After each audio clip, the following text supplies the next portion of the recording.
Hi guys. तो जैसे ही मतलब वहाँ पर आतिश को पता चलता है कि इलुल अंदर फंस गई है, तो आतिश ना ऐसे भाग कर जाता है और मरजाना उसको ऐसे उठाने की फुल कोशिश कर रही होती है, पर वो बेहोश पड़ी होती है वहीं पर। और तभी वहाँ पर आतिश आ जाता है, तो वो फिर से ऐसे बोलने लगता है कि इलुल इलुल।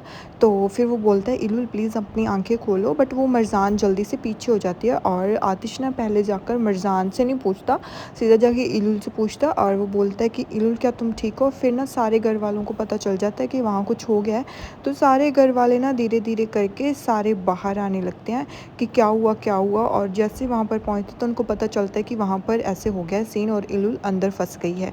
तो फिर उसके बाद ना मतलब आतिश फिर से बोल रहा होता है कि प्लीज़ मेरी बहन उठ जाओ, प्लीज़ उठ जाओ।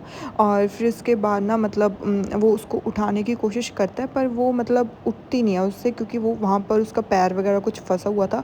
फिर जल्दी से मरजान उसकी हेल्प करती है और फाइनली आतिश उसको उठा लेता है। फिर जैसे उसको उठाता है ना, तो वो उसको बाहर ले आता है। तो फिर वो मतलब ऐसे चिल्ला रहा होता है कि इलुल प्लीज़ उठ जाओ, प्लीज़ उठ जाओ। तो फिर उसके बाद ना वो चिल्लाता है कि पानी लेकर आओ। और यहाँ पर ये काली बिल्ली के ना तो फुल ऐसे हो रहे होते हैं कि तू तो जा, चली जा अब यहाँ से, मेरा सारा मैटर क्लोज़ हो जाएगा, तेरे आने से ना सारा कुछ ख़राब हो गया, इलुल की बच्ची जा मर जा। तो फिर उसके बाद इधर आतिश के तो बहुत ज़्यादा ऐसे बुरे हालात हो रहे होते हैं, तो वो कंटिन्यूसली ऐसे बोल रहा होता है, बट इलुल अभी भी मतलब बेहोश ही होती है, वो आंखें खोल ही नहीं रही होती। और ना मतलब आतिश की सच में सांसें अटक जाती हैं, इवन तो मरजान की भी सांसें अटक जाती हैं कि क्या हो गया। फिर उसके बाद ना मतलब मरजान और उसकी मॉम वगैरह सब कुछ पूछ रहे होते हैं कि क्या तुम ठीक हो, क्या तुम ठीक हो। और इधर जब मतलब उसको पता चलता है कि थोड़ी सी उसने सांस ली है इलुल ने, तो मतलब फिर काली बिल्ली के तो फिर से ऐसे हो जाता है। तभी ना मतलब जो उनके काम वाले हैं वो पानी लेकर आते हैं और पानी दे देते हैं। तो जैसे ही मरजान इलुल के ऐसे मतलब पानी फेंकती है, तो इलुल को होश आ जाता है और आतिश की सांस में सांस आती है कि थैंक गॉड इलुल तुम ठीक हो, थैंक गॉड तुम ठीक हो। और तभी ना मतलब आतिश उसको हक कर लेता है। आई रियली मतलब मेरे को ना ऐसे आतिश के लिए भी बहुत ज़्यादा फ़ील होता है और मिर्ज़ान के लिए भी बहुत ज़्यादा फ़ील होता है।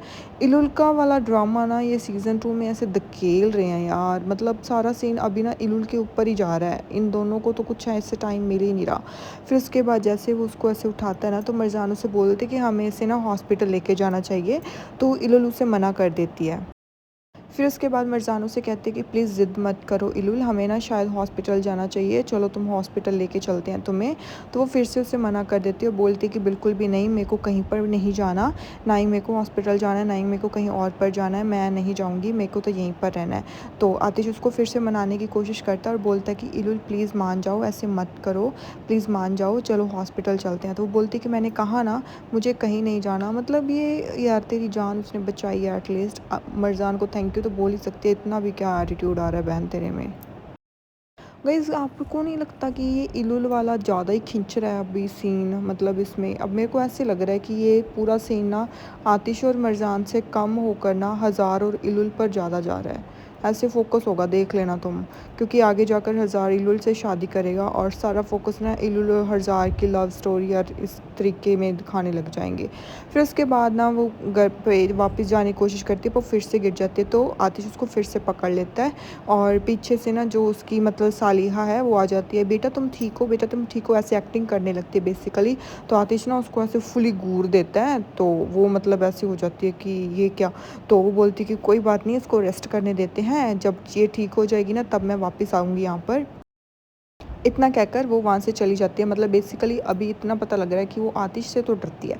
फिर उसके बाद ना मतलब वो इलुल कहती है कि मेरे को अकेला छोड़ दो, मुझे तुम लोगों की शक्ल नहीं देखनी, तो प्लीज़ चली जाओ यहाँ से। तो वो जो आतिश है वो बोलता है कि इलुल तुम मरजान से इस तरीके से बात नहीं कर सकती, क्योंकि इलुल मरजान ने ही तुम्हारी जान बचाई है, उसने खुद की जान मतलब रिस्क में डालकर फिर भी तुम्हें वो बचाने आई वहाँ पर, और तुम उसके बारे में इस तरीके से बात कर रही हो, प्लीज़ थोड़ी सी रिस्पेक्ट से बात करो। तो इलुल कुछ सोचने लगती है, तो फिर वो फिर से मरजान की तरफ देखती है और फिर उसको कुछ पुराना याद आ जाता है, तो वो फिर से उसको बोलती है कि मैंने इसका से कहा था क्या मेरी जान बचाओ, मत बचाती, और वैसे भी हम इवन हो गए हैं, मैंने पहले इसकी जान बचाई थी, अब इसने मेरी भी जान बचा ली। फिर ना मरज़ान मतलब कहती है कि हाँ तुम सही कह रही हो, पर कोई बात नहीं, तुम रेस्ट करो। मुझे लगता है कि मुझे यहाँ से चलना चाहिए। तो इलुल फिर उसकी तरफ ऐसे देखती है और फिर वो बोलती है कि मेरे लिए यही इम्पोर्टेंट है इलुल कि तुम ठीक हो, तो अब मैं यहाँ से चलती हूँ। इतना कहकर वो वहाँ से चली जाती है। मतलब बेसिकली ना वो काफ़ी अपसेट सी हो जाती है मरज़ान, और वो वहाँ से चली जाती है और आतिश उसको नहीं रोकता और उसको जाने ही देता है।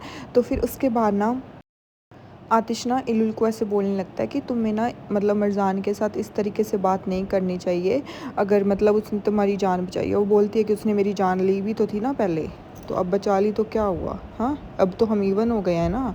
तो वो उसकी तरफ फिर से देखती है, अब ठीक हो तुम, अब हम इवन हो गए हैं, अब ठीक हो तुम।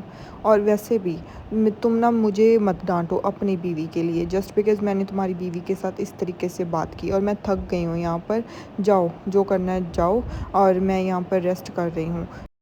फिर ना आतिश उससे पूछता है कि मतलब तुम वहाँ पर क्यों गई थी और तुमने उसको क्यों जलाया। बोलती कि मैंने उसे क्यों जलाया, उसने बेसमेंट ने मुझे रोज़ रातों की मेरी नींदें मतलब ख़त्म कर चुका था। वो बेसमेंट मुझे रोज़ रात को आकर डराता था, और अभी भी मुझे वो जो नाइटमेयर्स मैं देखती थी ना वो भी मुझे अभी याद है। और अभी तुम मुझसे ये पूछ रहे हो कि मैंने उसको क्यों जलाया। वो बेसमेंट मुझे बिल्कुल भी अच्छा नहीं लगता। तो तुम्हें तो कोई फ़र्क नहीं पड़ता ना, तो मुझे फ़र्क पड़ता है। तो वो बोलता है कि उसी बेसमेंट के कारण मैं यहाँ पर आया था इलुल, समझ में आई, उसी के कारण मैं यहाँ पर आया था, ताकि जो तुम्हारे साथ उन लोगों ने किया मैं उस चीज़ का बदला ले सकूं। तो वो बोलती कि अच्छा ले लिया, फिर कैसे लिया, मरज़ान से शादी करके। बहुत खुशी हो रही होगी ना तुम्हें, तो तुम तो उससे प्यार करते हो ना, तो फिर ये कैसा था, मुझे बदला समझ नहीं आया कि ये किस तरीके का बदला था। तो फिर वो बोलती है कि मेरे को तो मतलब बिल्कुल ऐसे समझ नहीं आ रही। वाह आतिश करहान। तो वो बोलता है कि मैंने तुम्हारे लिए चेंज किया अपना नेम। तो वो बोलती है कि वेल डन वेल डन, मरज़ान से शादी करने के लिए नेम चेंज किया और अब तुम मेरे को बोल रहे हो।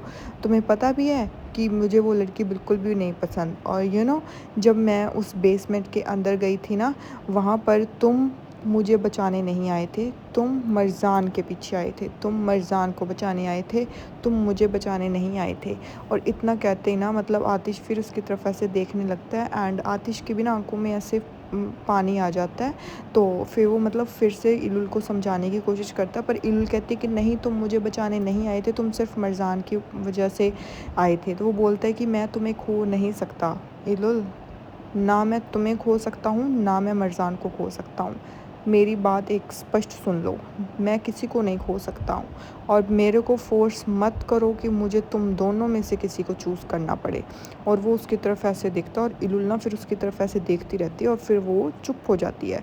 जैसे ही आतिश उसको इस तरीके का रिप्लाई करता है तो वो ऐसे फ़ील कर लेती है, उसको ऐसे लगता है कि शायद वो उसको चूज़ नहीं करेगा, सिर्फ मरज़ान को ही चूज़ करेगा। तो इतना देखते ही वो मतलब वहाँ पर खड़ी होकर ऐसे रोने से लगती है, और आतिश उसको वहीं पर अकेला छोड़कर चला जाता है।